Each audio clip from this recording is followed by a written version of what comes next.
Gamesweasel.com. Review.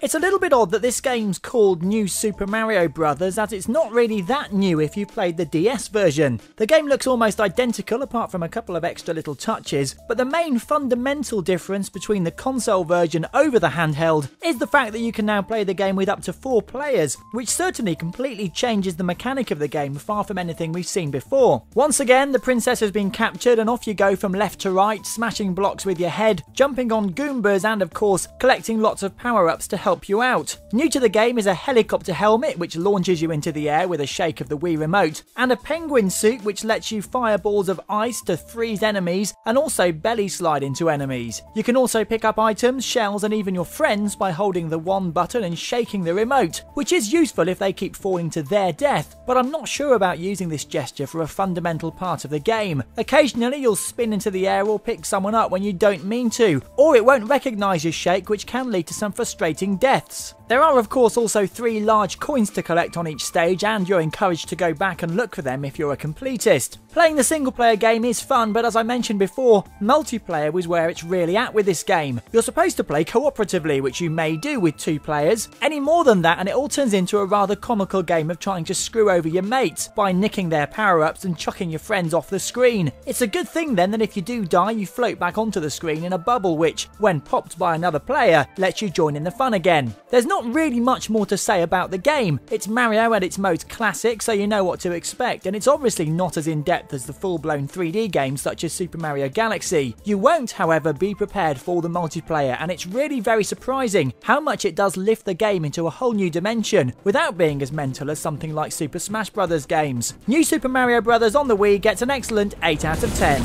You've been watching a review from Gamesweasel. If you want to get the show each week, which includes video game reviews, news, previews, competitions and special features, then head over to Gamesweasel.com for our video podcast, Gamesweasel TV. Gamesweasel.com.